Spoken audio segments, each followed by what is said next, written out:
Good morning, everybody. Good morning again, I should say, actually.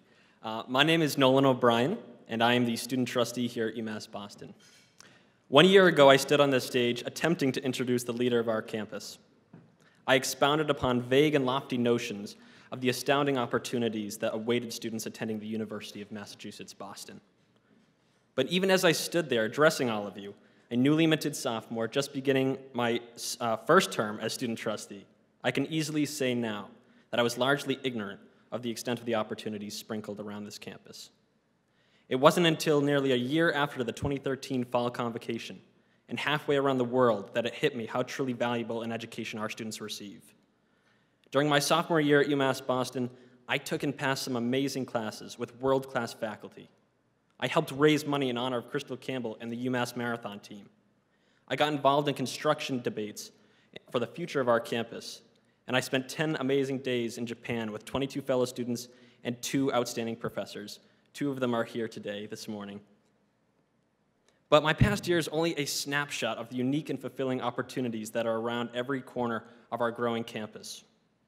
And these opportunities are exemplified by the leadership of our Chancellor. Chancellor Motley is someone that I've had the pleasure of working with and getting to know for the past 2 years. He is someone who lives the mission and someone I consider a mentor.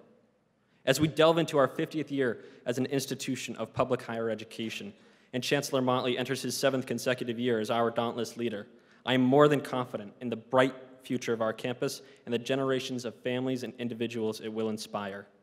It is now my great and distinct honor to introduce our esteemed Chancellor, J. Keith Motley.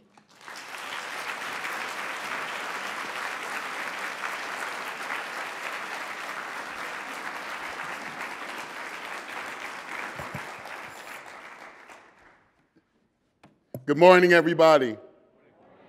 It's so wonderful to see you. It's great to be in your presence today. Thank you for taking time out of your lives to be here this morning for such an unbelievable opportunity just to share where we've been, where we're going, and just to be around each other. It just feels good. Thank you.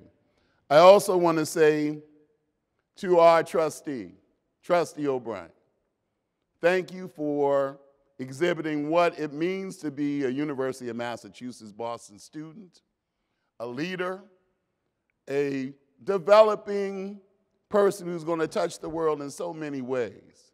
The other morning, I was never prouder sitting at a board meeting when in the middle of the board meeting, your trustee left.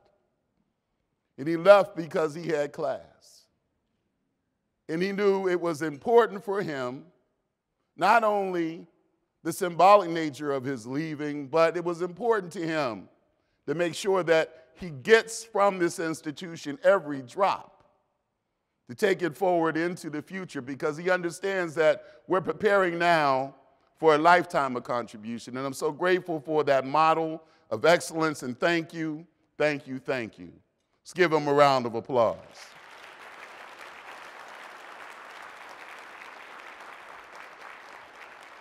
So welcome to the 2014 University of Massachusetts Boston Convocation. To all of our distinguished guests, which is every single one of you, to our colleagues, to our students, to our faculty, vice chancellors, deans, chairs, staff, whatever we're calling you around here, welcome. Please know that we're grateful for your presence. Everyone that has something to do with putting today together, standing along the walls in the back of this room this morning, thank you so much for all you do. Give them a round of applause.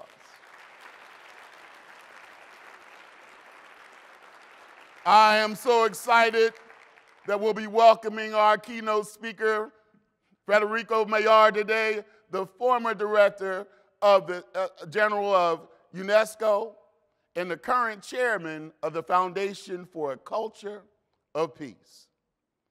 Provost Langley, Vice Chancellor O'Connor, Student Government President Chaparro, Graduate Student Assembly Member Wynn.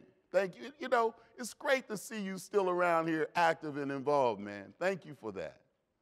So grateful to have all of you this morning, and every one of you had outstanding words, so thank you, thank you, thank you. I'm also happy to welcome, when she gets here, I hope she's going to be here soon, our colleague and our friend, Jean McCormick.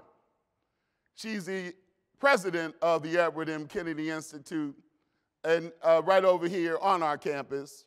And it's like coming home for her because, you know, she cut her teeth here. She learned how to do what she's doing here. Took it down to Dartmouth, and then she came back home. So we're glad to have Jean here. We can't wait to hug her. We're so grateful to have her in our midst. Director, Patricia, we love having you around. Now let me introduce you to somebody. This is the executive director of the University of Massachusetts Building Authority, Patricia Filippone. Sitting right here, has a daughter here at this university. But more importantly, these things you see popping up all over the place here, and all this, you know, I can talk about it, but without you and without this young lady right here, we would not be able to get it done. So thank you, welcome. We gave you you comfortable? We hope you are, because we want you to know that there's only a one-stop ride on the T up here to campus for meetings and to just see all the work that we're trying to do. So thank you for that. We're also honored to have with us today the Consul General of Spain. Sitting right here, Núñez Montesinos is right here. Thank you so much for being here. I want to welcome you warmly to our campus. You know you're part of the family here. So thank you for understanding that, for being front and center this morning. We look forward to working with you. Now, I know he's not here today, but you know I always have to thank our governor, Governor DeVal Patrick, and also the state legislative leaders. They're not with us in person, but I want to thank the governor and our legislative leaders publicly and on whatever's going to go up on our website for standing with us and supporting our effort to build a great student-centered urban research university in this Commonwealth's capital city. Now, I can see it. You know, I can see it up in lights. The University of Massachusetts Boston, the Commonwealth's Capital Research University. Right here in this great, great city of Boston. I want to thank the governor and our legislative leaders, including members of both legislative bodies, for holding the line and keeping tuition and also fees frozen again this year for our students. In a time when we've heard so much about the increasing costs of higher education, this governor, Governor Patrick, has taken a stand heeding the call led by our president, Robert Corrett, for a 50-50 funding structure with the University of Massachusetts. And I know there are tens of thousands of University of Massachusetts students throughout our system who appreciate that. I hear it every day. And last but never least, I'd like to welcome, as I always do, my beautiful wife. Well, let me just say this. I always tell you she's beautiful, but she's very talented. And I am so proud of that talent. And just, she's the reason why your chancellor can come running to this campus, happy every day, excited to be here, pumped up to work with you, and there's never drama. Because it doesn't matter, because at the end of the day, I'm going home to 22 Palisades Circle in Stoughton, Massachusetts. And that's a great, great, great, great thing. So today,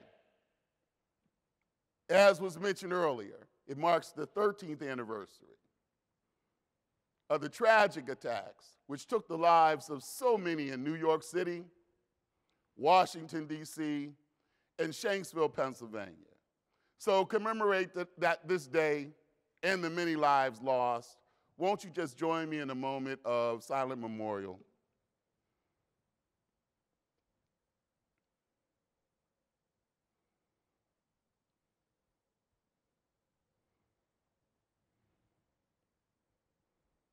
Thank you, everybody. Now, I know there are going to be events on campus today, but I just didn't want this to happen without at least acknowledging that.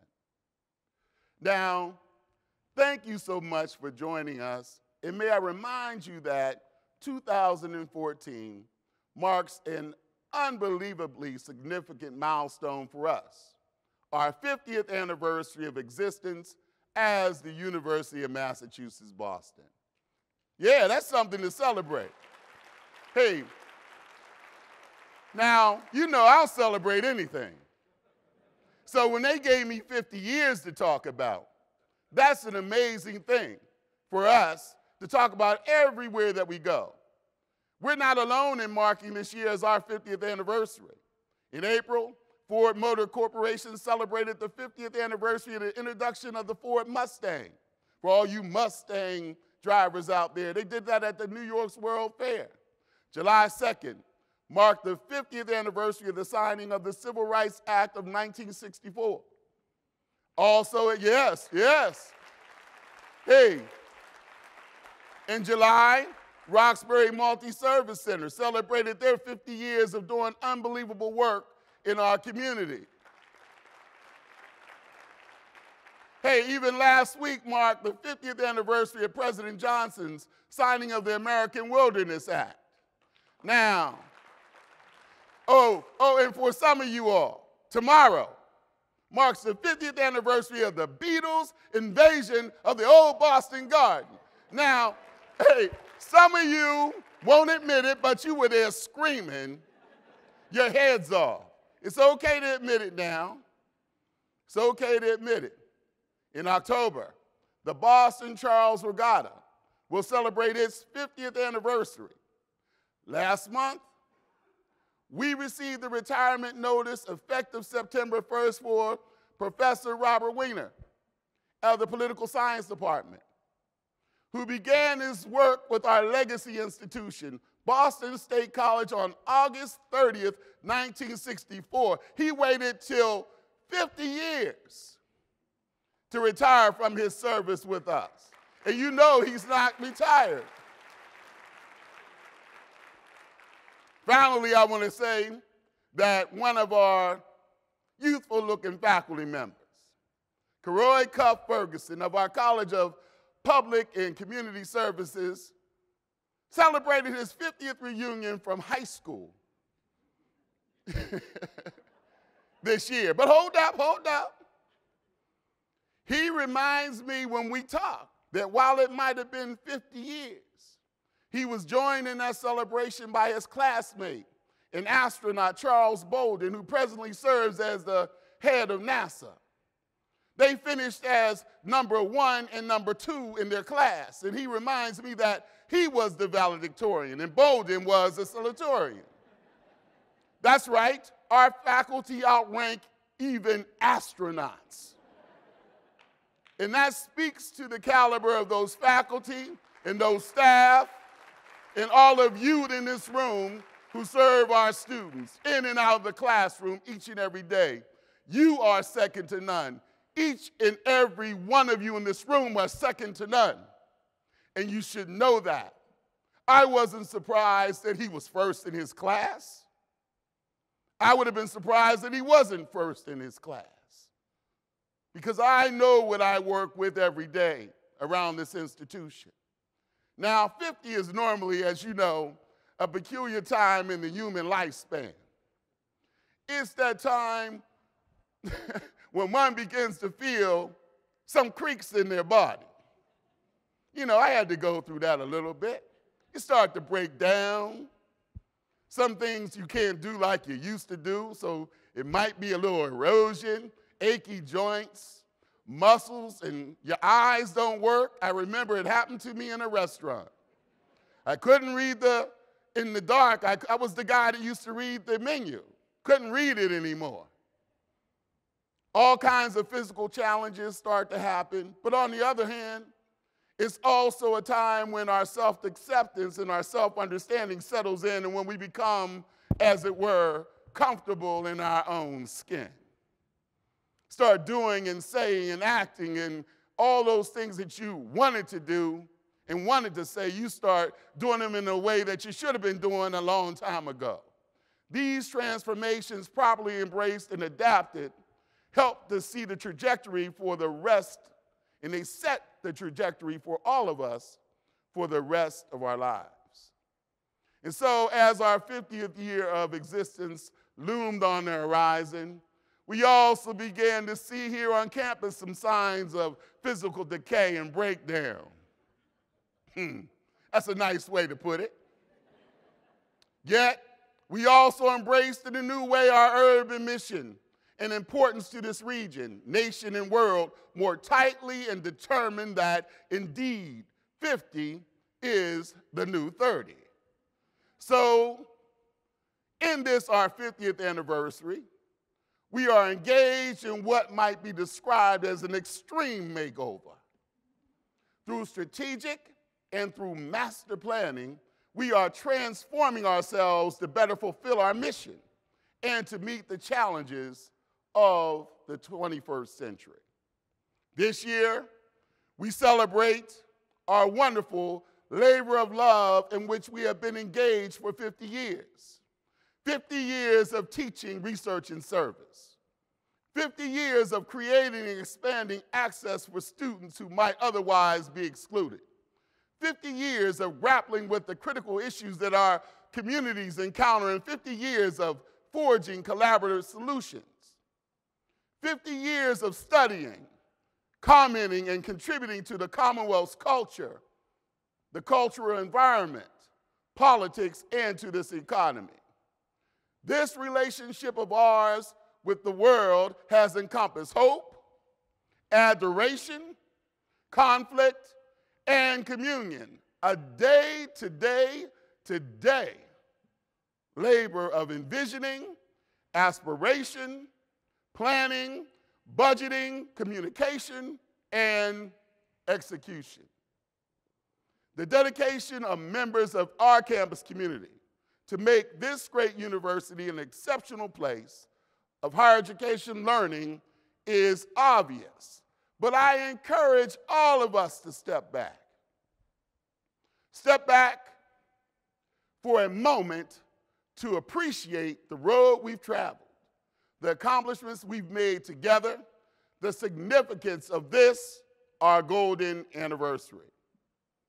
Now, you may have already joined us for one of the events we've had this summer celebrating this milestone anniversary, and some of you are probably saying, here we go again. They're celebrating, celebrating, celebrating. Yes, we are. June 16th was the University of Massachusetts Boston Day at the State House. If you weren't there, it was unbelievable, where we commemorated the passage of the legislation establishing our institution. That evening, it was the University of Massachusetts Boston Day at Fenway Park.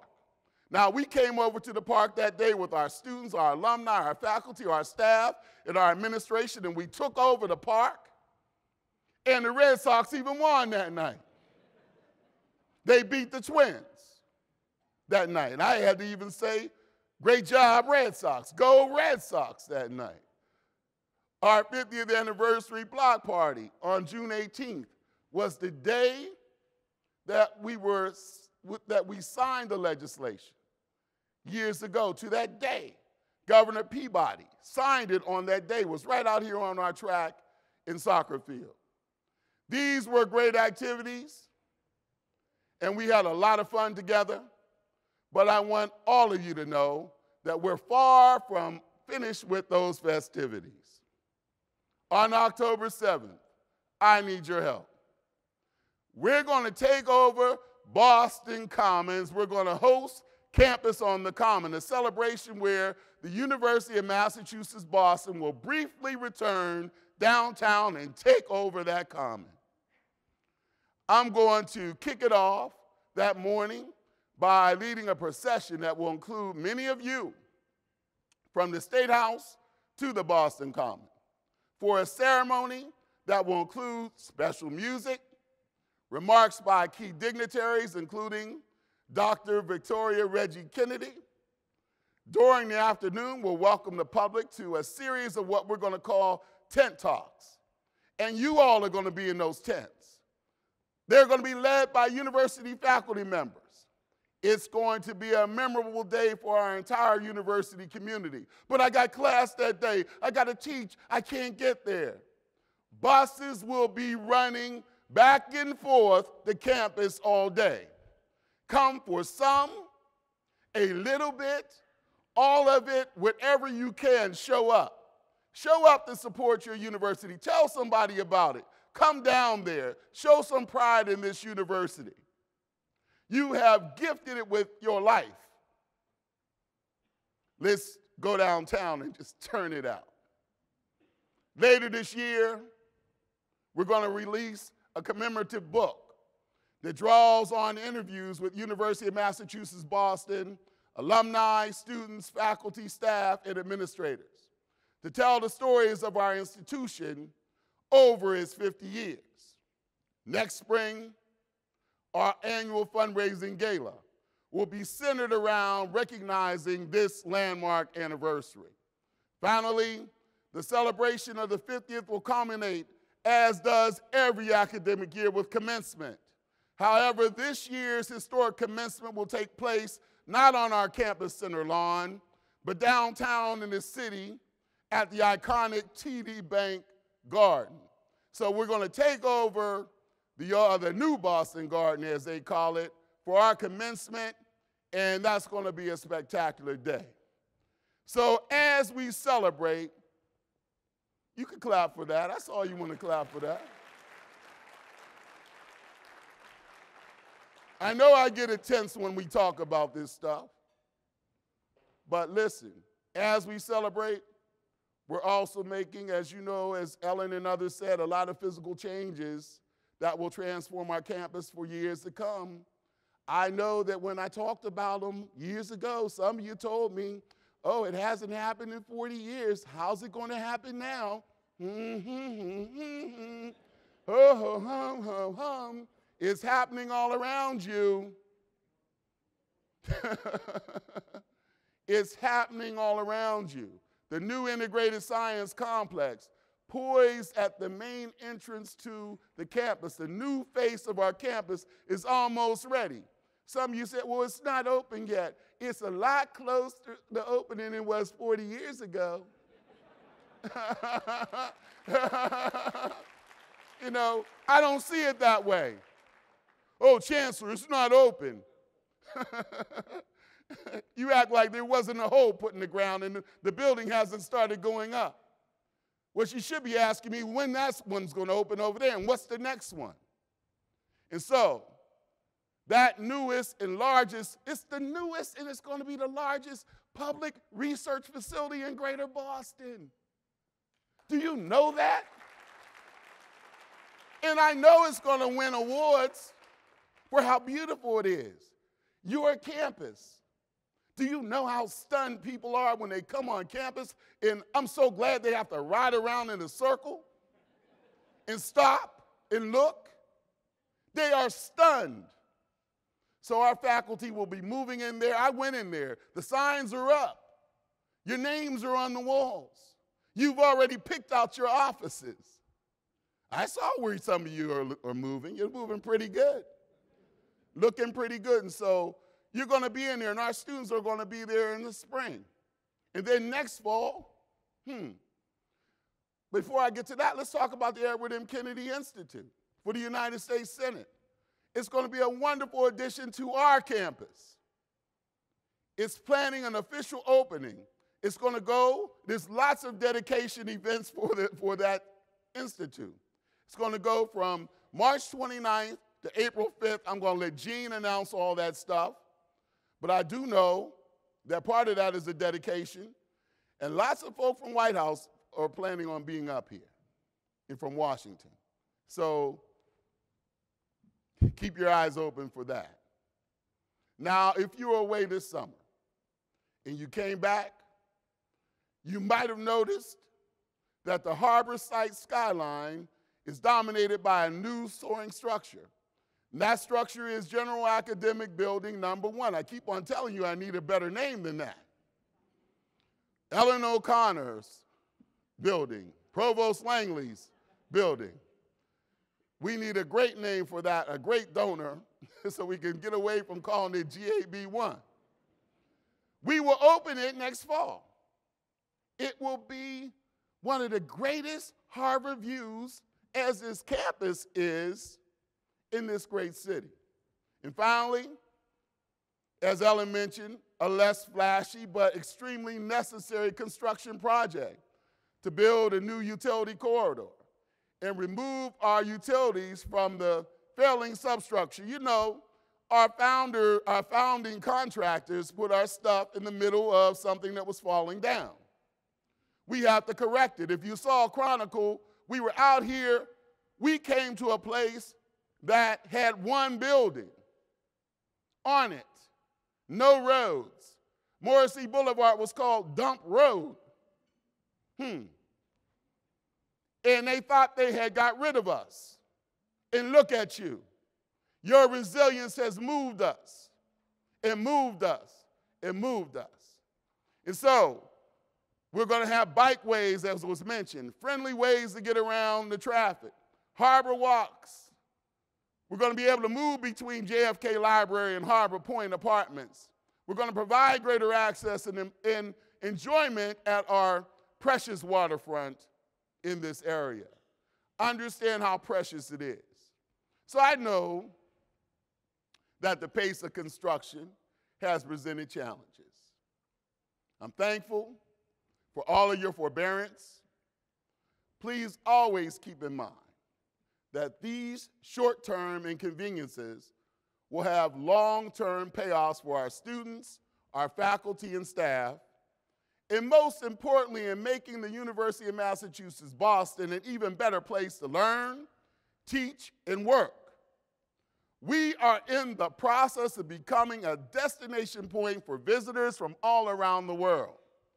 Not only from around the world, but for residents of this great city, Boston, and I see some of you coming back out to this point, biking and running and doing those things on the weekend, long after the hours you're supposed to be here to work. We're also making necessary progress on our strategic plan. That plan is to enrich and expand our research and our academic enterprise, as the provost said today. And it's also to ramp up student success. A few measures of our progress are the University of Massachusetts Boston Honors College. It began its first full year with approved college status. And we're so grateful for that.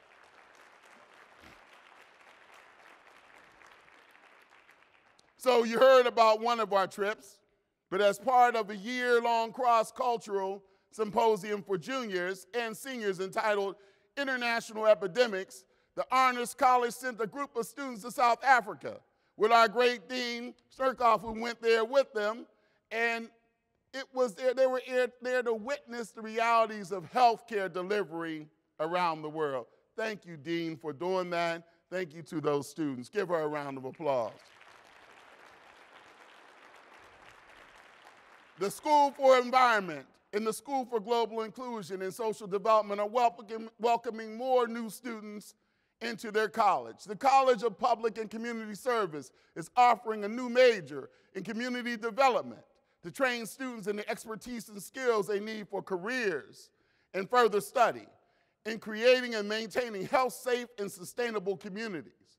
The College of Advancing and Professional Studies has created our university's first ever online bachelor's degree program, so that online students may now earn a BA in global affairs without ever setting foot on this campus, unless they want to. And because of you, they'll be running to this campus to do that. We have launched more robust mentoring and peer leadership programs for students and have received several generous grants that will allow us to provide more of our students with academic support, services, and extra help. Some examples of them are these. Our biology department in the College of Science and Mathematics received an anonymous $1 million grant to help fund graduate students' research. Some of you are saying, Chancellor, I know you know who did it. No, it was anonymous. Nursing students at the College of Nursing and Health Sciences are getting extra help thanks to a 5-year partnership with Harvard Pilgrim Healthcare that will fund student success programs for an initial cohort of 20 students and then move from there. At the Center for Sustainable Enterprise and Regional Competitiveness at the College of Management, they've teamed up with Biogen to create a fellowship so that our graduate students can get hands-on practical experience working in clean energy and also sustainability. Believe it or not, there are more members of our staff, faculty, and administration who are close to celebrating their golden anniversaries with us too. Last year, we recognized almost 10 faculty and staff members who've been here with us for 40 years or more. However, some of you are just beginning, and I know it. You're just beginning your relationship with us. In this anniversary year, we have 40 wonderful new faculty members who are joining us for the first time. Their names are listed on the screen behind me. Won't you join me in giving them a welcoming round of applause?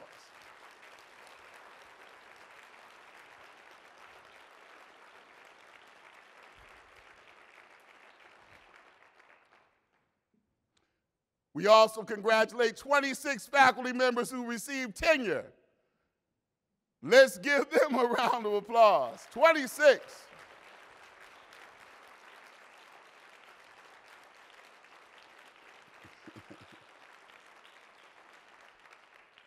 Seven members of our faculty have been promoted to full professor. Please join me in applauding them too.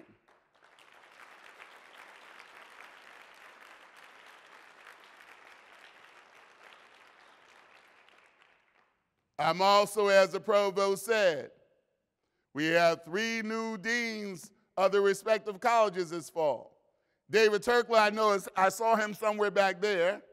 Hey, David, give him a round of applause, College of Liberal Arts. Jorge Haddock is right here at the College of Management. Give him a round of applause. Michael Middleton, College of Education and Human Development.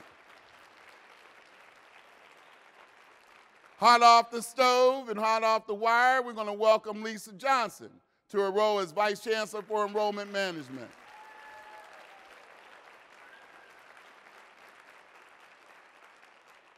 Welcome, everybody. We look forward to your leadership. You've been working already hard. I heard about you. You're everywhere. Thank you for that. I show up, find out you've been there already. That's an amazing thing. I'm so grateful for your presence. You got it. You understood why it was important for you to be here at this time, so thank you for that. Give them another round of applause. Oh, but hold up, we're not done yet, because over the past months, many members of our faculty and staff have been busy racking up awards and grants for their research, following a general upward trend in the research funding at the University of Massachusetts, Boston. In fiscal year 2014, our university community received $60.15 million from external sponsors, almost a 5% increase over last year. Yeah, that's important. Hey, it's important because lots of research universities are going that way. Your university is going this way in external funding since the recession. The total amount of external grants and contracts for the University of Massachusetts, Boston has increased annually in spite of that, setting new records for a 5-year period of fiscal year since that 2010 downturn. And we're so proud of that. Now let me just call out just a few who are making a name for themselves and for the University of Massachusetts, Boston with their recent efforts. Professor of Psychology in the College of Liberal Arts, Alice Carter. Now Alice has received $3.9 million from the National Institutes for Health to study her early intervention and treatment disparities in children with autism. Yeah, that's important. Assistant Professor of Chemistry in the College of Science and Mathematics, Jason Green, has earned a $6.25 million grant from the Department of Defense Multidisciplinary University Research Initiative to study complex chemical reactions. 6-point-something million. Director of the Center of Science and Mathematics and Context and Distinguished Professor of Science Education at the College of Education and Human Development, Arthur Eisencraft, is overseeing a $3.4 million grant to implement science teacher training in 3 states. And Distinguished Professor of Biology in the College of Science and Mathematics, Professor Kamal Bauer, has been selected as the recipient of the 2014 Midori Prize in Biodiversity, honoring his outstanding contributions to biodiversity, conservation, the sustainable use of resources at local and global levels, and raising awareness about biodiversity.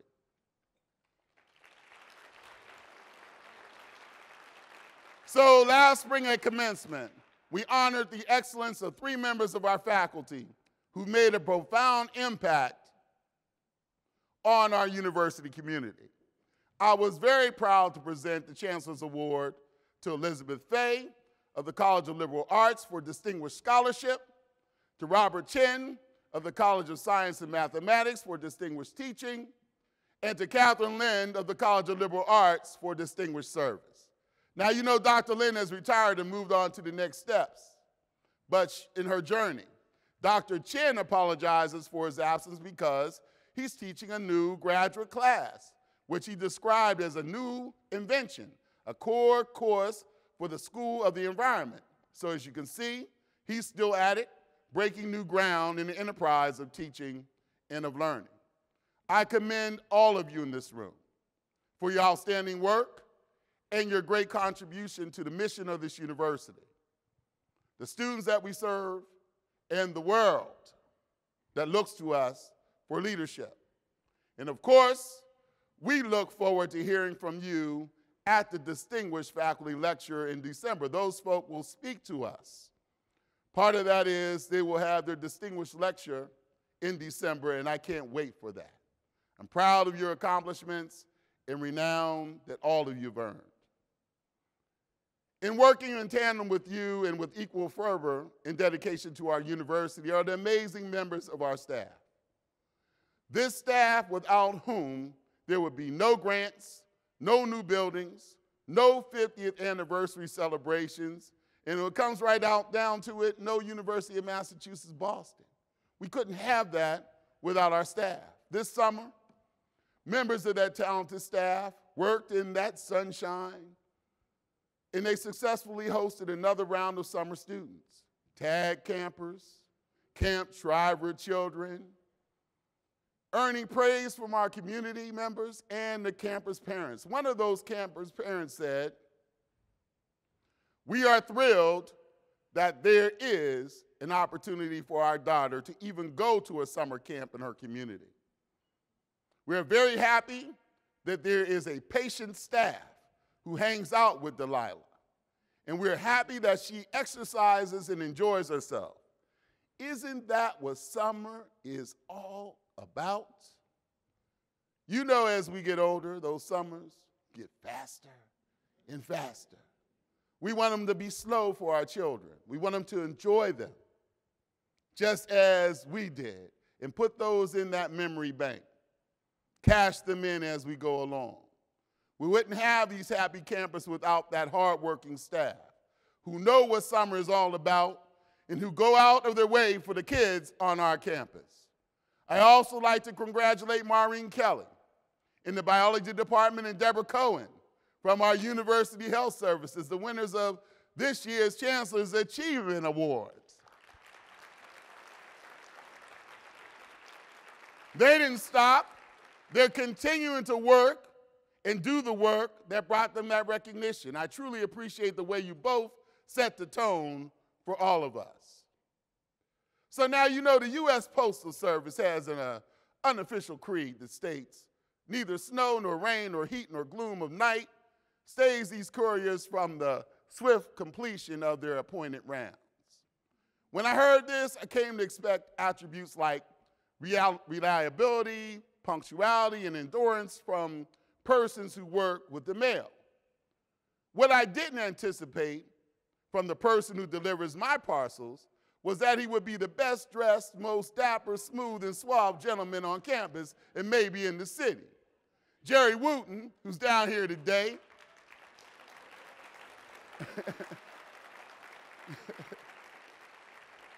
So Jerry, you know, he carries and carts the mail around, but he does it in such a suave way.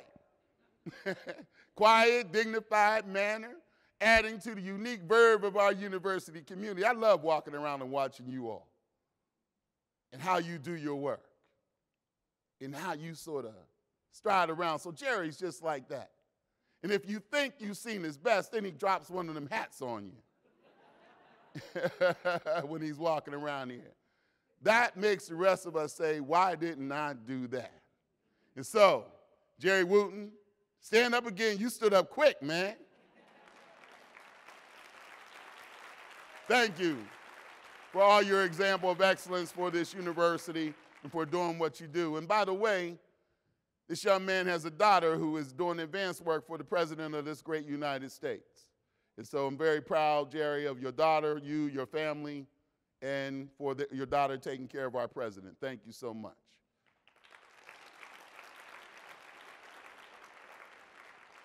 So, of course, our faculty and staff are not our only relationship we're celebrating.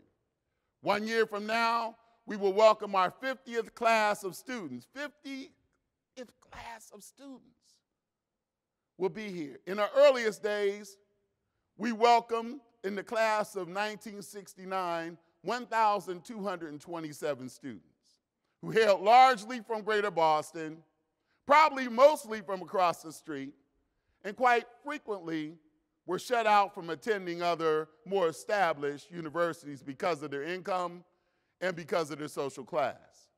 Last week, we welcomed nearly 17,000 students from 140 of this world's 196 countries who come from a range of faiths, beliefs, social, ethnic, and family backgrounds. Many who could go anywhere for their education, and they chose us. This is indeed a gilded milestone for us. Our city of Boston has experienced much transformation in the last 50 years. And in many ways, we have also been transformed to meet many new challenges. But something that has not changed is our dedication to the students we serve, to the degree that we inspire others by our great and through their great and meaningful stories.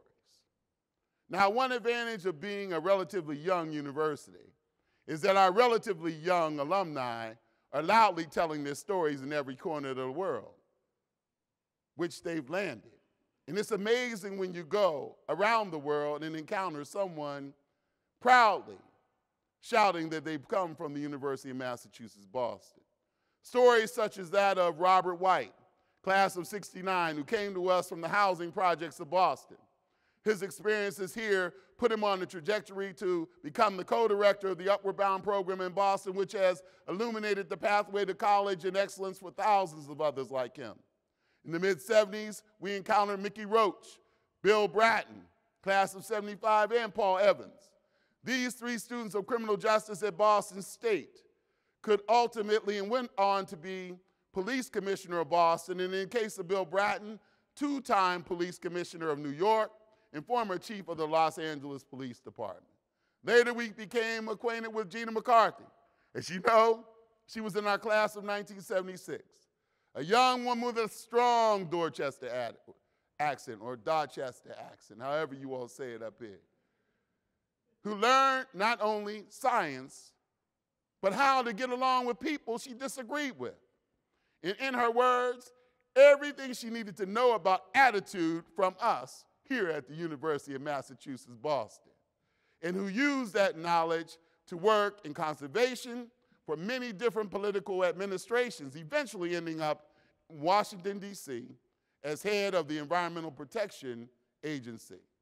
Most recently, we were introduced to Sangla Nguyen, daughter of refugees to the United States from Vietnam, who earned her master's in education in 2010 and went on to teach at Dorchester's Mather School, where she works in partnership with us still to mentor her Vietnamese American students, and who was with us. If you were with us last year at commencement, let me just jump right to this. The John F. Kennedy Award winner last year, Sean O'Grady, if you were there and it didn't bring tears to your eyes as he addressed us at commencement, something is wrong. Who would not be touched as Sean shared with us the tragedies he faced, but then he spoke about the power of a loving and caring community with mentors and colleagues who buoyed you up in difficult times and drew you out to the excellence that they saw resident in your soul. That's what he found here at the University of Massachusetts, Boston. When we consider the impact of these alumni and so many others on our city, Commonwealth, and world, when we consider the extent of our research and our reach through those who came to us from these transformative educational experiences, on this 50th anniversary, we cannot help but wonder breathlessly about the tens of thousands of students of promise who frequent the classrooms and corridors, atriums, and offices of this great university today.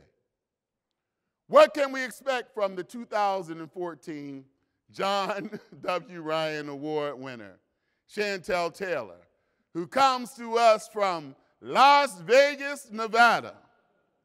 The Ryan Award is presented annually to the junior with the highest grade point average. Chantel not only has the highest GPA in her class, but she's also first in her family, just like your chancellor and many of you, to go to college. An orientation leader, first to go to college. She's an orientation leader. She's in the honors college.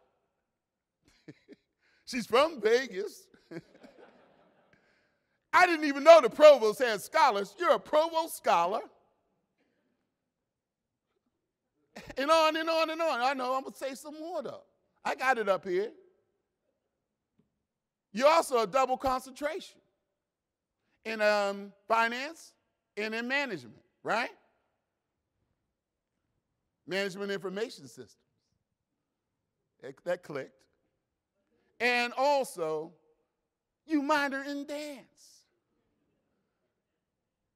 It's amazing. Please stand up so we can recognize you, Chantel.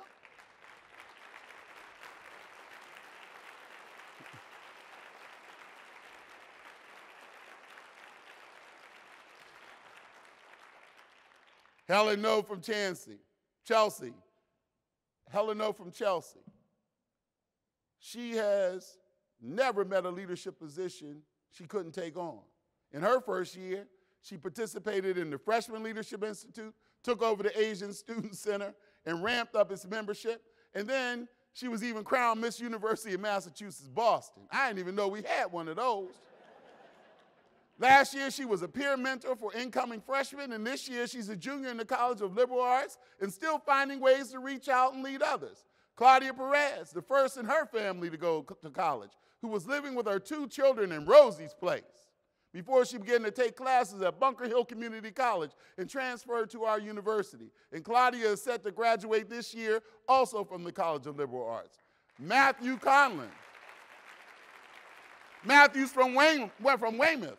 He's a musician, a hospital volunteer, and a graduate student in the School for Environment, who, along with Nolan, helped us raise about $100,000 for the Crystal Campbell Scholarship. Nolan talked about it earlier, but he had lots of partners who helped him out.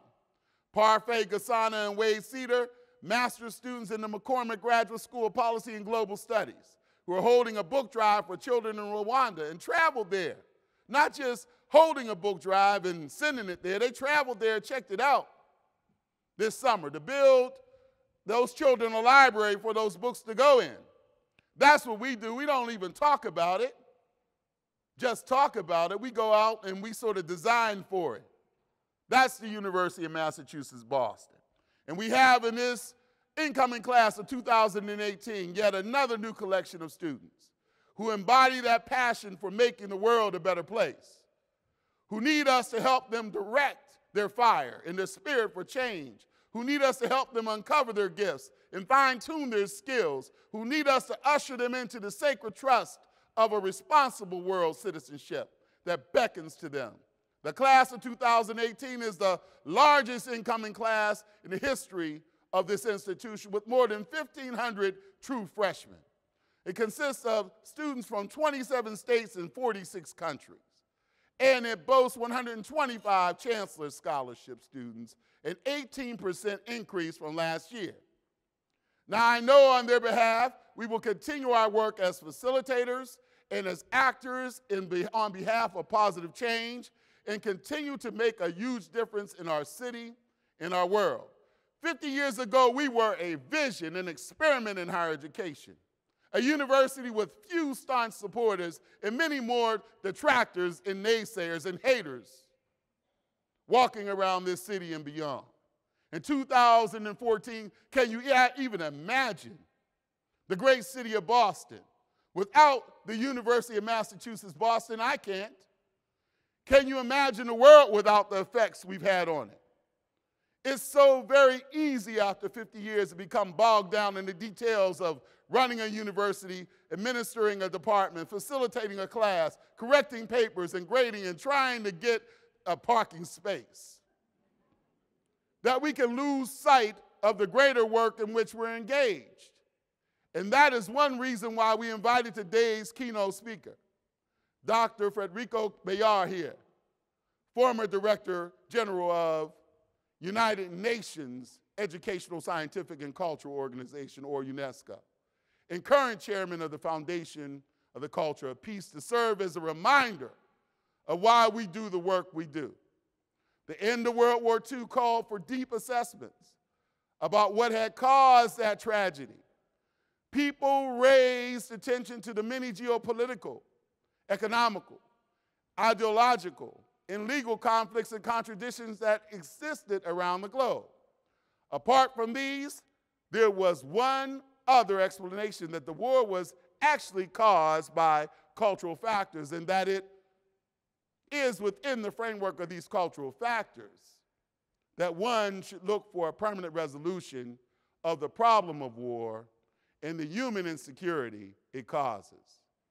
It is not so hard for me to project our present into our past, with continued war, uncertainty, mistrust, institutionalized violence, cultural clashes and conflicts, and to keep hope alive that we are participating in elevating our society beyond these battles.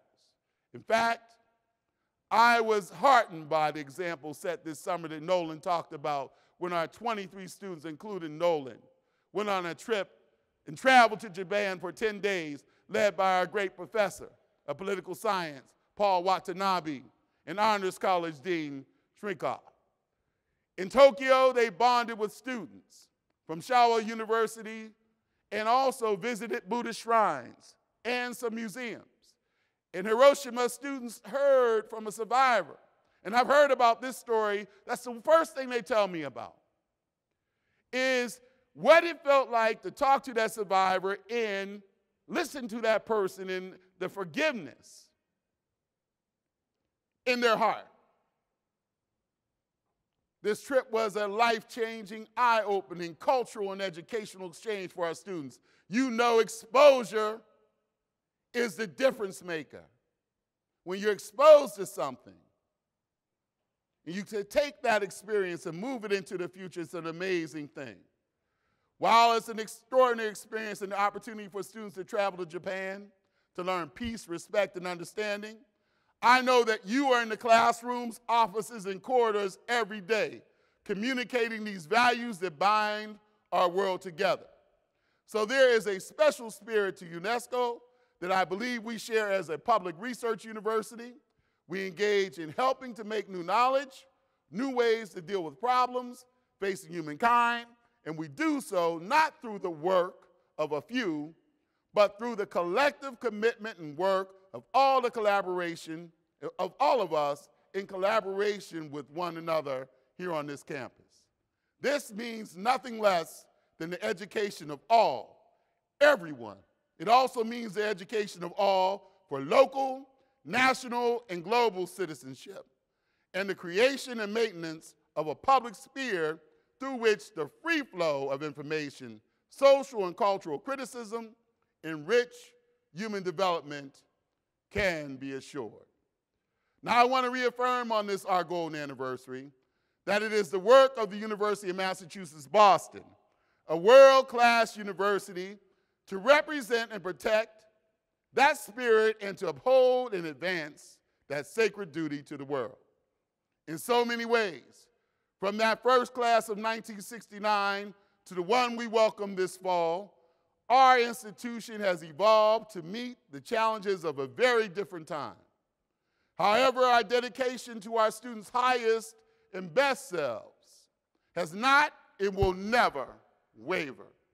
As we set our expectations for those in our care now, keep in mind the great achievements of those who came before us, and let's set the standard higher. Who has sustained that community? Who has taught the teachers? Who has guarded the guardians? Who has guided students young and old toward their passions and on to a pathway to self-actualization? Who inspired a spirit of social justice and provided the tools to change our city, our commonwealth, our country, and our world? That would be you, and you, the faculty, staff, students, and administration of the University of Massachusetts Boston. If you and I together raise the standard during this, our 50th, our golden anniversary will inaugurate in our golden age. I encourage you all to engage your imagination, to envision just what that might be. Surely, I want to see a campus with sufficient office space and parking for all our constituents, but please see more than that. Dare to envision world-class facilities, staff, and administrators, supporting faculty and students involved in deep learning, producing new knowledge, and engaging in making the history that will be studied by later generations. Yes, I want you to see residence halls on this peninsula, and we will. And we will. And we will. But isn't there more to it than that? Have we the audacity to believe that the vibrant life of our campus, full with the first-class residential, commuter, and visitor amenities, will continue to evolve as a chief intellectual artery, feeding the culture, the economy, and the verve of our world-class city and pace-setting commonwealth? Yes, we want to effectively recruit well-prepared students to this university, but do we have the moral fortitude as an institution to envision ourselves both attracting and engendering the best and the brightest students in the crucibles of transformational experience and learning? Yes, I want us to remain the most diverse university in New England, but do we have the moral determination to keep pushing until the faces of our people match the faces of all people of the globe on which we live, and we truly embody an urban university with a global perspective? I hope to see our students. I know, go ahead. Let me catch my breath. I hope to see our students, our faculty, and our staff sitting atop the list of awards and fellowship winners, and then imagine them also standing beside their community, business, and government partners in transformative engagements that leave their places and spaces better than they found them. Inaugurating the golden age for the University of Massachusetts Boston means nothing less than unlocking the promise of higher education, a promise awakened at the founding of the Boston Normal School in 1852 and was advanced in the legacy that led to Boston State College, a promise whispered by the framers of the Monroe Acts in 1862 and 1890, a promise hinted at by the Truman Commission in 1947, a promise nodded to by the Higher Education Act of 1965, a promise felt in the hearts of the founders of this institution, a promise labored in by all of you who have worked to advance this university to its current state of excellence. And now for those who dare to dream of a golden age before us rather than behind us, this promise guides our aspirations and our work, our plans, and our execution. Though and through all of you, we have also worked to inform who we will be and to never limit who we will be. So I encourage you today, in the execution of your plans, to move aside the limitations of the past and be guided by the vision of this university at its best, strong and connected, powerful and compassionate, provincial and cosmopolitan, cutting edge and engaged, excellent and inclusive. For that is the promise you are at its fulfillment. Let us pledge ourselves to this goal and to do our best in this new and momentous academic year, propelled by the nobility of our aspirations, to exceed even our and your highest expectations.